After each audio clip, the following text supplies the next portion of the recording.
Welcome back to Summer Under the Stars for 2026. I'm Alicia Malone, and all day today we've been watching movies starring Glenn Ford. So let's keep it going with one of his best performances in Blackboard Jungle from 1955, directed by Richard Brooks.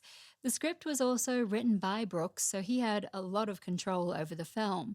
He adapted the screenplay from a novel by Evan Hunter, and Glenn Ford stars as a new teacher at a tough high school who refuses to give up on his students.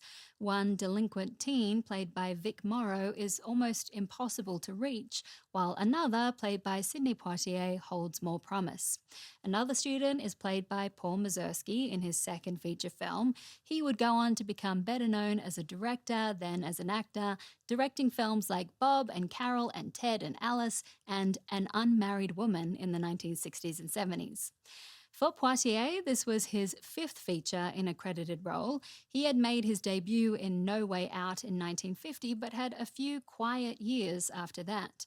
As Poitier wrote in his memoir, the years 1952, 1953, and all but 4 weeks of 1954 were a dry spell for me in terms of movies and the theatre. I didn't know exactly why, but I had my suspicions. With the racial situation being what it was, I didn't need 3 guesses. Blackboard Jungle gave Poitier the chance to be rediscovered by Hollywood, and it's a testament to his skill that you believe him as a teen here, even though he was 28 when the film was released. Glenn Ford was the biggest star in the cast, and this film came 2 years after his success in The Big Heat.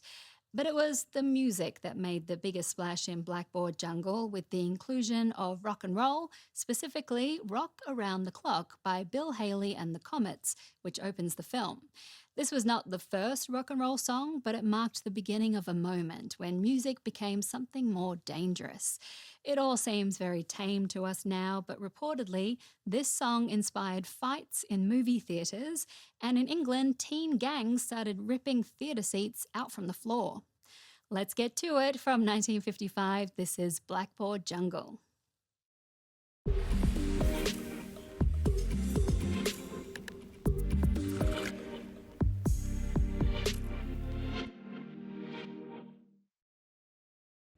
As I mentioned before, the choice to open Blackboard Jungle with the Bill Haley and the Comets song Rock Around the Clock was controversial, reportedly inspiring riots in theatres around the world.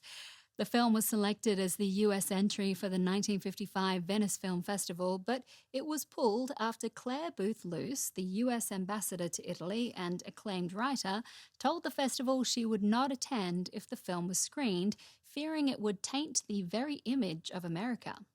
Blackboard Jungle is based on a novel by Evan Hunter, who taught at a school in the Bronx.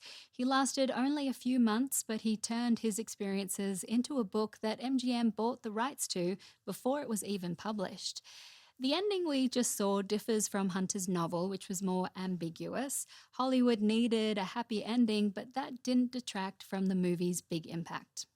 All right, we have more Glenn Ford coming up for you on Summer Under the Stars. After the break, we'll watch Ford in a 1968 Western that also stars Arthur Kennedy, Dean Jagger, and Harry Dean Stanton. Enjoy, and I'll see you soon.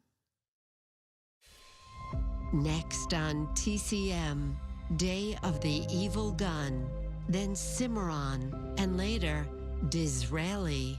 We're diplomatic about Joan Bennett tonight.